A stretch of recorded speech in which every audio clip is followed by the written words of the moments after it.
Yora Cash, wagura inka, wagura inzu, wagura imodoka. Yes, Airtel Tigo Yora Cash. Hano turi ni ku giti cy'inyoni aho twaje guhemba abanyamahirwe bagera kuri 5 batsindiye amafaranga muri Yora Cash kabisa. Yora Cash.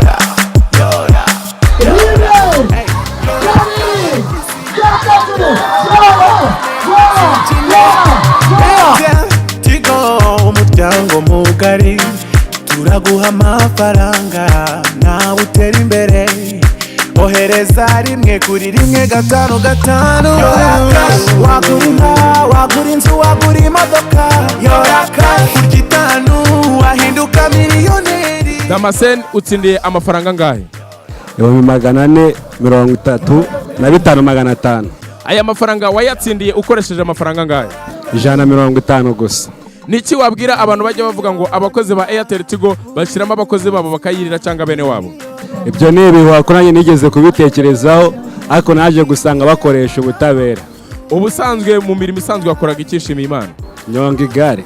Unyonga igare. Umushinga ugiye gukoresha amafaranga yawe ni uwuhe? Umushinga wa mbere ngomba gukora ni ukubanza nkavuza umubyeyi wanjye urwaye andi asigaye nkayitezamwo imbere.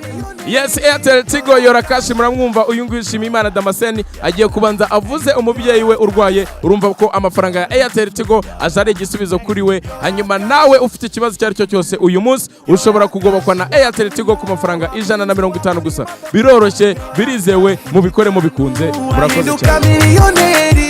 Igitanu byaguhindurira ubuzima niryo ukeneye ngo Yora Cash na Airtel Tigo. Andika umubare rimwe wohereze ku 155 cyangwa uhamagara 155 ubona amahirwe yo gutsindira miliyoni imwe buri munsi, miliyoni 2 buri cyumweru, ube wanatsindira igihembo nyamukuru cya miliyoni 20 buri. Yora Cash hamwe na Airtel Tigo, umurongo ukoreshwa na benshi mu Rwanda.